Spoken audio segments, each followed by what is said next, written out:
قرآن کریم کی جو آیت کریمہ میں نے پڑھی ہے ذرا اس کو اچھی طرح سمجھیں۔ وَاتَّقُوا فِتْنَةً لَا تُصِيبَنَّ الَّذِينَ ظَلَمُوا مِنْكُمْ خَاصَّةً، اللہ فرماتے ہیں اس وبال سے بچو، اس آزمائش سے بچو کہ جب وہ آئے تو صرف خاص پر نہیں آتی، وہ ہر خاص و عام پر آتی ہے۔ اس عذاب سے بچو جب آتا ہے تو خاص پر نہیں آتا، خاص و عام پر آتا ہے۔ جب کسی علاقے میں گناہ کرنے والوں پر عذاب آتا ہے تو صرف ان گناہ گاروں کو لپیٹ میں نہیں لیتا، جو وہ گناہ نہیں کرتے ان کو بھی اپنی لپیٹ میں لے لیتا ہے۔ انسان کے ذہن میں خیال آتا ہے گناہ کسی نے کیا، سزا سب کو مل رہی ہے، کیوں؟ وبال ایک کی وجہ سے تھا اور دوسروں کو اس وبال نے اپنی لپیٹ میں کیوں لیا؟ یہ باتیں احادیث میں موجود ہیں، صحابہ کرام رضی اللہ عنہم سمجھا رہے ہیں، مفسر نقل فرما رہے ہیں۔ اس کا مطلب کیا ہے؟ ایک گھر میں گناہ ہے اور اس گھر میں ایک گناہ نہیں کرتا، لیکن گناہ نہ کرنے والا دوسرے کو اس گناہ سے منع بھی نہیں کرتا، تو جب گناہ کرنے والے پر عذاب آئے گا تو منع نہ کرنے والے پر بھی آئے گا۔ ایک قوم میں ایک شخص گناہ کرتا ہے اور ایک نہیں کرتا، لیکن نہ کرنے والا کرنے والے کو منع بھی نہیں کرتا، تو جب گناہ عذاب آئے گا تو سب پر آئے گا۔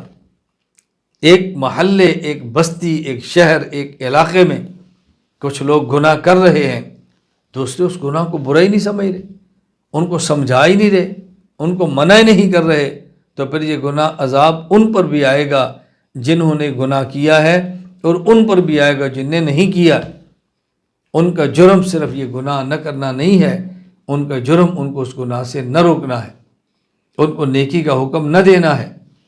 اس لیے ہم سب سے پہلے خود نیک اعمال کریں، برے اعمال سے بچیں، اور پھر جو ہمارے ماتحت ہیں، ہم جن کو آرام سے، محبت سے، ڈانٹ ڈپٹ سے نیک اعمال پر لا سکتے ہیں، ان کو نیک اعمال پر لائیں، ان کو گناہوں سے روک سکتے ہیں، ان کو گناہوں سے روکیں۔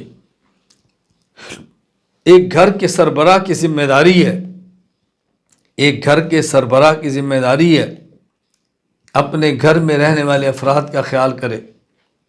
ایک ادارے کے سربراہ کی ذمہ داری ہے اس ادارے کے ملازمین کا خیال کرے۔ ایک کمپنی کے سربراہ کی ذمہ داری ہے اس کمپنی میں کام کرنے والے افراد کا خیال کرے۔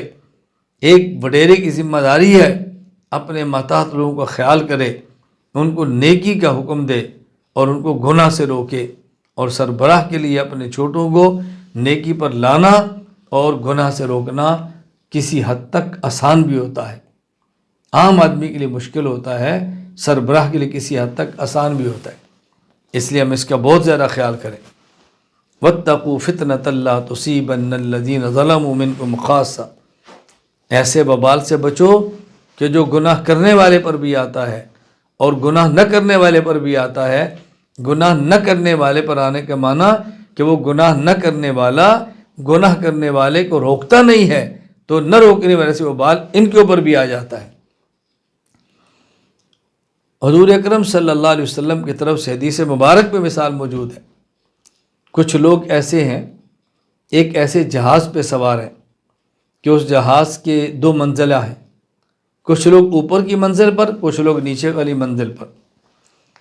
نیچے والی منزل کے لوگ اوپر والی منزل پہ جاتے ہیں پانی لینے کے لیے، اور بعضوں کے ذہن میں خیال آتا ہے ہم بار بار اوپر جاتے ہیں پانی لینے کے لیے، تو کیوں نہ ہم اپنی منزل ہی میں پانی کا انتظام کر لیں۔ وہ جہاز میں سوراخ کر لیتے ہیں تاکہ ہمارے پاس دریا سمندر کا پانی آئے، ہمیں اوپر نہ جانا پڑے۔ اور اوپر والے دیکھ رہے ہیں کہ نیچے والے نے سوراخ کر لیا ہے اوپر آ کر پانی لینے کی مشقت سے بچنے کے لیے، لیکن اوپر کی منزل والے اس نیچے کی منزل والے کو نہیں روکتے۔ نتیجہ یہ نکلے گا کہ جب وہ سمندر کا پانی نیچے والی منزل میں داخل ہوگا اور بڑھتا جائے گا، وہ نیچے والی منزل کو ڈبوئے گا، اوپر والی منزل بھی ساتھ ہی ڈوب جائے گی۔ کیوں؟ انہوں نے منع نہیں کیا، انہوں نے روکا نہیں ہے، وہ خود بھی پھر بچ جائیں گے۔ وہ خود بھی عذاب کے اندر مبتلا ہو جائیں گے اور پانی کے اندر غرق ہو جائیں گے۔ اللہ ہم سب کی حفاظت فرمائے۔